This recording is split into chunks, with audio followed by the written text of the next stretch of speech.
The topic for discussion is fetal skull and maternal pelvis. This will be a theoretical lecture. Later on, we will have a practical demonstration.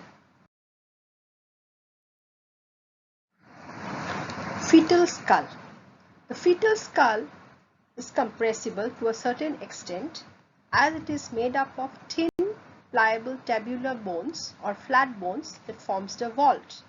But the base of the skull is made of rigid and incompressible bones. The skull is arbitrarily divided into several zones.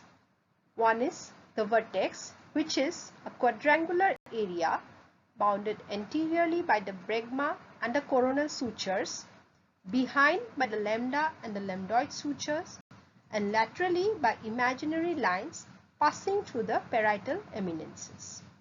Next is the brow. This is an area bounded on one side by the anterior fontanelle and the coronal sutures, and on the other side by the root of the nose and supraorbital ridges on either side. Face. This is an area bounded on one side by the root of the nose and the supraorbital ridges, and the other by the junction of the floor of the mouth with the neck. Sinciput is the area that lies in front of the anterior fontanelle. It corresponds to the area of brow. And occiput is limited to the occipital bone. The flat bones of the vault are united together by non-ossified membranes attached to the margins of the bones. These are called sutures or fontanelles. There are many sutures and fontanelles. Let us discuss those with obstetric significance. First, we come to the sagittal suture, also known as the longitudinal suture. It lies between the two parietal bones. Then the coronal suture runs between the parietal and frontal bones on either side.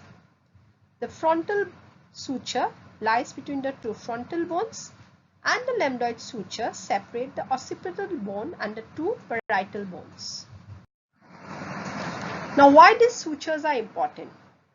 They permit gliding movement of one bone over the other during molding of the head, which is a significant event that occurs while the head passes through the pelvis during labor. Digital palpation of the sagittal suture during pervaginal digital examination when the patient is in labor gives us idea of the manner of engagement of the fetal head, that is, whether there is syncretism or asyncretism. Next idea it gives is the degree of internal rotation of the head, and the third thing is that we get an idea of the degree of molding of the fetal head.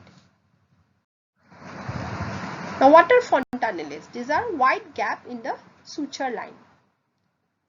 Two are of obstetric significance.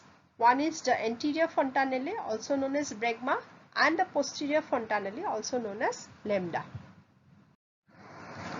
Anterior fontanelle. It is formed by joining of the four sutures in the midline. The sutures are frontal, sagittal, and coronal. The shape of the anterior fontanelle is diamond shaped. Its anteroposterior and transverse diameter measures approximately 3 cm each. The floor is formed by a membrane which becomes ossified around 18 months after delivery of the baby. It is pathological if ossification fails to occur even after 2 years of delivery. Coming to the posterior fontanelle. It is formed by the junction of 3 suture lines, that is the sagittal suture anteriorly and lambdoid suture on either side. It is triangular shaped, measures around 1.2 cm into 1.2 cm. Floor is membranous, but at term it becomes bony. It denotes the position of the head in relation to the maternal pelvis. Sagittal fontanelle. It is inconsistent in its presence, but if present, it is situated on the sagittal suture at the junction of its anterior 2/3 and posterior 1/3. Next we come to the most important part, that is the diameters of the fetal skull. The engaging diameter of the fetal skull depends on the degree of flexion of the fetal head that is present. Now, what are the different anteroposterior diameters of the fetal head? Now, in suboccipito-bregmatic position, now the diameter in complete flexion is suboccipito-bregmatic, which extends from the nape of the neck to the center of the bregma. This is 9.5 centimeter. When the attitude of the head is in incomplete flexion, then the engaging anteroposterior diameter is suboccipito-frontal. It extends from the nape of the neck to the anterior end of the anterior fontanelle. It measures 10 centimeter. And if the head is markedly deflexed, the engaging epidiameter is occipitofrontal, which extends from the occipital eminence to the root of the nose. Now, all these are in vertex presentation of the fetal head, that is complete flexion, incomplete flexion and marked flexion and deflection. Now, in a fetus with brow presentation, the attitude of the head is that of partial extension and the presenting epidiameter is mentovertical. It is the largest diameter, which extends from the midpoint of the chin to the highest point on the sagittal suture. It measures 14 centimeter. Then with phrase presentation, we may have two different diameters. One in incomplete extension, the diameter is submentovertical. It extends from the junction of floor of the mouth and neck to the highest point on the sagittal suture, which is 11.5 centimeter. And in complete extension, the diameter is submentobregmatic, extending from junction of the floor of the mouth and neck to the center of the bregma. This is also 9.5 centimeter, similar to suboccipito-bregmatic diameter. So all these are the engaging anteroposterior diameters of the fetal head. Next, we come to the transverse diameters, which are important in the mechanism of labor. Biparietal diameter. It extends between the two parietal eminences, measures 9.5 centimeter. Whatever may be the position of the head, this diameter nearly always engages. Then super-subparietal diameter, measuring 8.5 centimeter. It extends from a point placed below one parietal eminence to a point placed above the other parietal eminence on the other side. Then bitemporal diameter, which is 8 centimeter, is the distance between the antero-inferior ends of the coronal suture. And last, we have the bimastoid diameter. This diameter is incompressible. It is 7.5 centimeter and this is the distance between the tips of the mastoid process. It is impossible to reduce the length of the bimastoid diameter by any kind of obstetric surgery. Next, we come to the circumferences of the plane of the diameter of engagement. Now, this will again depend on the attitude of the fetal head. So, in complete flexion, the plane of engagement is biparietal suboccipito-bregmatic, which is almost round shaped, and the circumference measures 27.5 centimeter. In a deflexed head, it is biparietal occipitofrontal, oval shaped, measuring 34 centimeter. In incomplete extension, biparietal mentovertical, which is a bigger oval shape, and the circumference is 37.5 centimeter. Finally, in complete extension, it is biparietal submentobregmatic, which is also almost round shaped, and the circumference measures 27.5 centimeter. Now let us discuss molding. What is molding? It is the alteration of the shape of the forecoming head while passing through the resistant birth canal during labor. There is very little alteration in size of the head as volume of the content inside the skull is incompressible, although small amount of CSF and blood may escape out in this process. During normal delivery, an alteration of 4 mm of skull diameter commonly occurs. Mechanism of molding. There is compression of the engaging diameter of the fetal head with corresponding elongation of the diameter which is at right angles to it.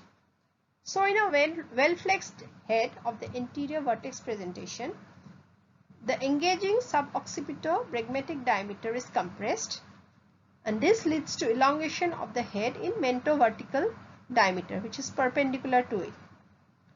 During this process, the two parietal bones tend to overlap each other and also overlap the occipital bone behind, the frontal bones in front, and the temporal bones at the sides. In first vertex position, the right parietal bone tends to override the left one, and in second vertex position, the left parietal bone tends to override the right parietal bone. Molding disappears within few hours after birth of the baby. There are three gradings of molding. In grade 1, the bones just touch each other. There is no overlapping. In grade 2, there is overlapping, but this is easily separable. And in grade 3, it is fixed overlapping. Importance of molding: it helps the head to pass easily through the birth canal. So it is inevitable as well as beneficial if it is slight. But extreme molding, as seen in cases of cephalopelvic disproportion, may lead to intracranial disturbances in the form of tearing of the tentorium cerebelli or subdural hemorrhage. Shape of the molding gives us information about the position of the head in the pelvis. Now, what is caput succedaneum? It is the formation of a swelling due to stagnation of fluid in the scalp layers beneath the girdle of contact. The girdle of contact may be bony, or it may be the cervix or the vulval ring. This swelling is diffuse, boggy, and is not limited by the suture lines. It may be confused with cephal hematoma. It disappears spontaneously, usually within 24 hours after birth of the baby. Now, how this caput is formed? So, when the head descends and presses either over the dilating cervix or the vulval ring, the overlying scalp is free from pressure, but the tissues which are in contact with the full circumference of the girdle of contact is compressed. This leads to interference with venous return and lymphatic drainage from the unsupported area of the skull. So, there is stagnation of fluid and appearance of a swelling in the skull. It usually occurs after the membranes are ruptured. It signifies static position of the fetal head at a particular position for a long time. The location gives us an idea about the position of the head and the degree of flexion. In left position, the caput is placed on the right parietal bone, and it is vice versa if the position is on the right side. With increasing flexion, the caput is placed more and more posteriorly. Now we come to the maternal pelvis. Now, for descriptive purpose, an articulated pelvis is composed of 4 bones, that is the 2 innominate bones, the sacrum and the coccyx, united together by 4 joints, the 2 sacroiliac joints, the sacrococcygeal joint, and the symphysis pubis. The pelvis is anatomically divided into a false pelvis and a true pelvis, the boundary line being the brim of the pelvis. So what forms the brim of the pelvis from anterior to posterior? So these are the upper border of the symphysis pubis, the pubic crest, pubic tubercle, pectineal line, iliopubic eminence, iliopectineal line, the sacroiliac articulation, anterior border of the ala of sacrum, and the sacral promontory. The false pelvis. This is formed by the iliac portions of the innominate bones and is limited above by the iliac crest. Doesn't have much of obstetric significance, but to a certain extent may predict the size and configuration of the true pelvis. However, it helps to support the enlarged uterus during pregnancy. Posteriorly, it is bounded by the lumbar vertebrae, laterally by the iliac fossa, and anteriorly by the anterior abdominal wall. True pelvis. This true pelvis forms the canal through which the fetus has to pass through during labor. In front, it is shallow, formed by the symphysis pubis, measuring 4 cm, and is deep posteriorly, formed by the sacrum and the coccyx, and measures 11.5 cm. The true pelvis is divided into the inlet, the cavity, and the outlet. The inlet is the brim of the pelvis. So the circumference is same as that of the pelvic brim. Shape is almost round in a gynecoid pelvis, with the antero-posterior diameter being the shortest. Then the plane is an imaginary flat surface bounded by the bony points similar to those of the brim. This is also referred to as superior straight and is not strictly a mathematical plane. The inclination. In the erect posture, the pelvis is tilted forward so that the plane of the inlet makes an angle of 55 degrees with the horizontal. This is called the angle of inclination. Another way of measuring this inclination radiographically is to take the angle between the plane of the inlet and the front of the body of the fifth lumbar vertebrae, and this angle is normally 135 degrees. When the angle of inclination is increased due to sacralization of the fifth lumbar vertebra, it is called high inclination. High inclination may lead to delay in engagement of the fetal head, as because the uterine axis does not coincide with that of the pelvic inlet. Then it favors occipito-posterior position. Descent of the head becomes difficult, as because the length of the birth canal will be increased in such cases, and the sacrum is usually flat, that will interfere with internal rotation. In lumbarization of the first piece of the sacral vertebrae, we see that the angle of inclination is lessened. This is known as low inclination. It facilitates early engagement of the fetal head. Now, what is sacral angle? It is the angle formed by the true conjugate with the first two pieces of the sacrum. Normally, it is greater than 90 degrees.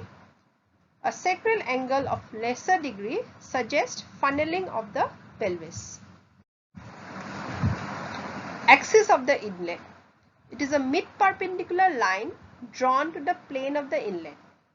Direction is downwards and backward, so that when it is extended, it passes from the umbilicus to the coccyx.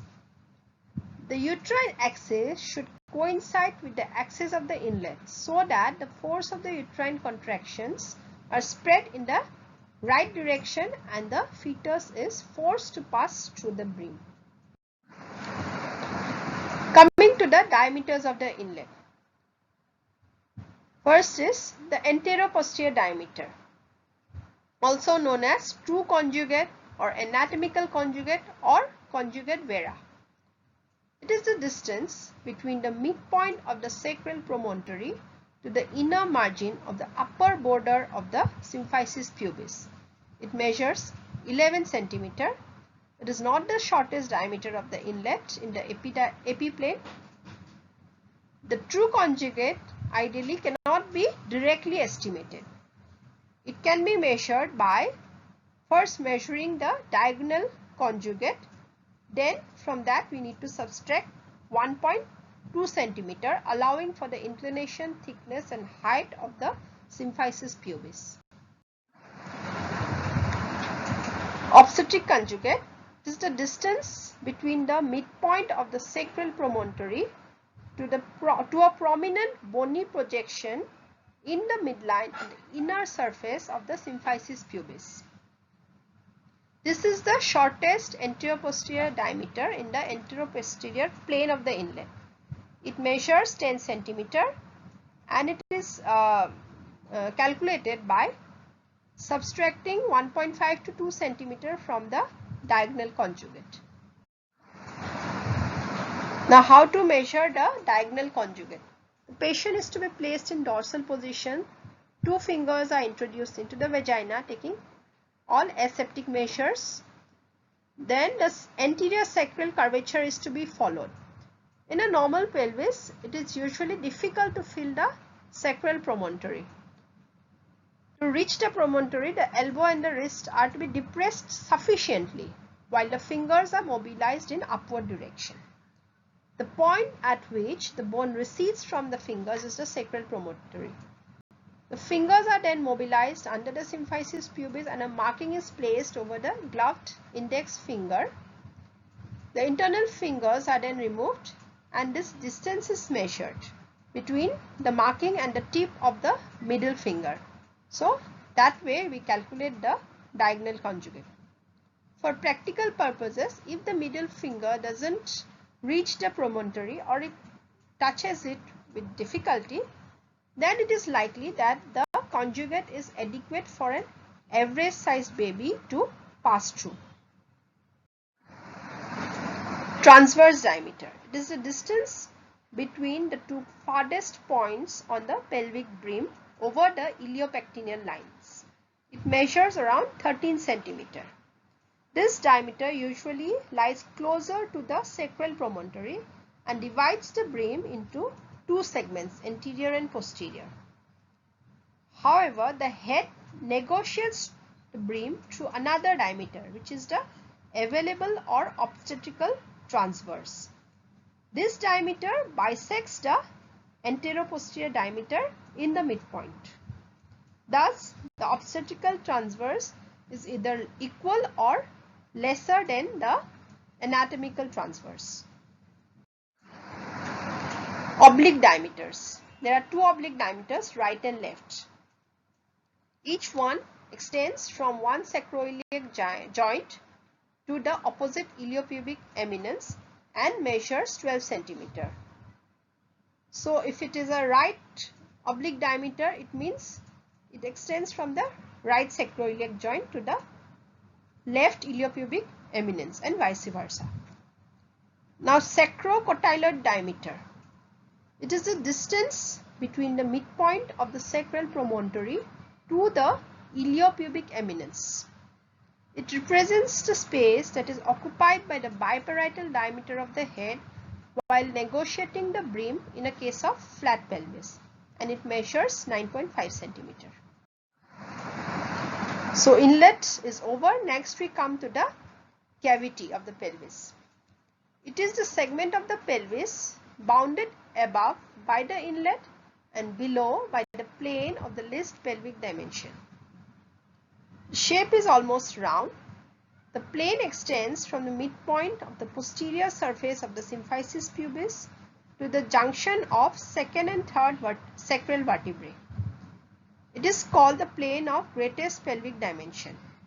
It is the most roomy plane of the pelvis and is almost round in shape. Axis is the mid-perpendicular line that is drawn to the plane of the cavity. The direction of the axis is almost downward. Diameters. The anteroposterior diameter. It is measured from the midpoint on the posterior surface of the symphysis pubis to the junction of the second and third sacral vertebrae. And the transverse diameter cannot be measured precisely because these points lie over the soft tissue that covers the sacrocystic notches and the obturator foramina. And it measures 12 cm. Both the anterior-posterior and transverse diameters are 12 cm. Obstetrical outlet. It is the segment of the pelvis that is bounded above by the plane of least pelvic dimension and below by the anatomical outlet. Its anterior wall is deficient at the pubic arch. Its lateral walls are formed by the ischial bones, and the posterior wall includes whole of the coccyx. It is antero-posteriorly oval. The plane is also known as the plane of least pelvic dimension or narrow pelvic plane. It extends from the lower border of the symphysis pubis to the tip of ischial spines and posteriorly to meet the tip of the fifth sacral vertebrae. Diameters. Transverse diameter is the bispinous diameter, around 10.5 cm. This is the distance between the tip of the two ischial spines. The antero-posterior diameter extends from the inferior border of the symphysis pubis to the tip of the sacrum. It is 11 cm. And the posterior sagittal diameter is the distance between the tip of the sacrum and the midpoint of the bispinous diameter. This is around 5 cm. Axis is represented by a line that joins the center of the plane with the sacral promontory. It is almost vertically directed. Anatomical outlet, also known as the bony outlet. In front, it is bounded by the lower border of the symphysis pubis, laterally by the ischiopubic rami, ischial tuberosity and sacrotuberous ligament, and posteriorly by the tip of the coccyx. It consists of two triangular planes with a common base that is formed by a line that joins the ischial tuberosities.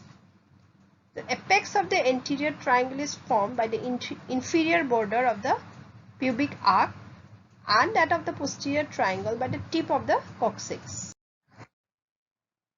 It is diamond shaped. The plane is formed by a line joining the lower border of the symphysis pubis to the tip of the coccyx. It forms an angle of 10 degrees with the horizontal. Axis is the mid-perpendicular line drawn to the plane of the outlet. The direction of the axis is downwards and forwards. Diameters of the anatomical outlet. Antero-posterior diameter extends from the lower border of the symphysis pubis to the tip of the coccyx. Measures 13 cm with the coccyx pushed back by the fetal head while passing through the introitus in the second stage of labor. When the coccyx is in its normal position, this diameter will be 2.5 cm less. Transverse diameter is the intertuberous diameter, that is the distance between the inner borders of the two ischial tuberosities. It is 11 cm. And posterior sagittal diameter is the antero-posterior distance between the sacrococcygeal joint and the midpoint of the transverse diameter of outlet. It is 8.5 cm. Clinically, this can be measured by measuring the distance between the sacrococcygeal joint and the anterior margin of the anus. Subpubic angle. This is formed by approximation of the two descending pubic rami. In normal female pelvis, it is around 85 degrees. Pubic arch. The pubic arch is formed by the descending rami of both the sides and it is of obstetrical importance. Normally, it measures 6 cm in between the pubic rami at a level of 2 cm below the apex of the subpubic arch. And clinically, this is assessed by placing 3 fingers side by side. The narrower the pubic arch, the more is the fetal head displaced backwards and there is less room available for it. Normally this arch is rounded and less space is wasted under the symphysis pubis. If we place a round disc of 9.3 cm diameter, which is approximately the diameter of a well-flexed fetal head, placed under the arch, the distance between the symphysis pubis and the circumference of the disc is measured. This measurement is known as the waist space of Morris, and normally this should not exceed 1 cm. Now, what is available anteroposterior diameter? Now, when the waist space of Morris is more than 1 cm, the anterior point of the anteroposterior diameter of the outlet extends below the symphysis pubis on the pubic rami for a distance which is equivalent to the waist space of Morris. The distance between the set point and the tip of the sacrum is called the available anteroposterior diameter of the outlet. It is through this diameter that the head escapes out of the bony outlet of the pelvis. Now, what is mid-pelvis? It is the segment of the pelvis bounded above by the plane of the greatest pelvic dimension and below by the plane also known as mid-pelvic plane. So, what is mid-pelvic plane? It extends from the lower margin of the symphysis pubis through the level of ischial spine, and posteriorly it meets the junction of S4, S5 or the tip of the sacrum, depending upon the configuration of the sacrum. Now, if the plane meets the tip of the fifth sacrum, it is the same as the plane of least pelvic dimension. But if it meets the junction of S4 and S5, the plane becomes a wedge posteriorly. Diameters of the mid-pelvis. The transverse diameter is the bispinous diameter, 10.5 cm. That is the distance between the two ischial spines. The anteroposterior diameter extends from the lower border of the symphysis pubis to the point on the sacrum at which the mid-pelvic plane meets. It is 11.5 cm. Posterior sagittal diameter. It extends from the midpoint of the bispinous diameter to the point on the sacrum at which the mid-pelvic plane meets. It is 4.5 cm. Now, what is pelvic axis? There are two types of axis. One is anatomical axis, also known as the curve of Keras, and the other is obstetrical axis. The anatomical pelvic axis is formed by joining the axis of the inlet, cavity and the outlet. It is uniformly curved with the convexity fitting with the concavity of the sacrum. The fetus, however, does not transverse the uniform curved part. So, the fetus actually negotiates the pelvis through this obstetrical axis, which is not uniformly curved. Its direction is first downwards and backwards up to the level of ischial spines and then abruptly forwards. Finally, we come to the pelvic joints. Symphysis pubis.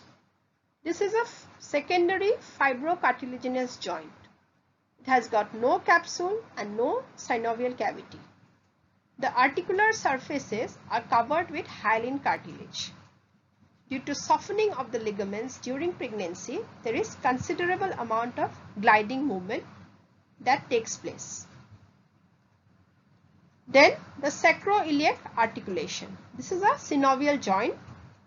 It is an articulation between the articular surface of the ilium and the sacrum. The articulating surfaces are not alike. It has got a capsule and a synovial cavity. To diagnose engagement, it is better to palpate gently with the two hands facing down over the abdomen and to prod around with Pauli's grip, because this is a painful procedure. Then sacrococcygeal joint. This is a synovial hinge joint. It allows both flexion and extension. The extension increases the anterior-posterior diameter of the outlet. Thank you.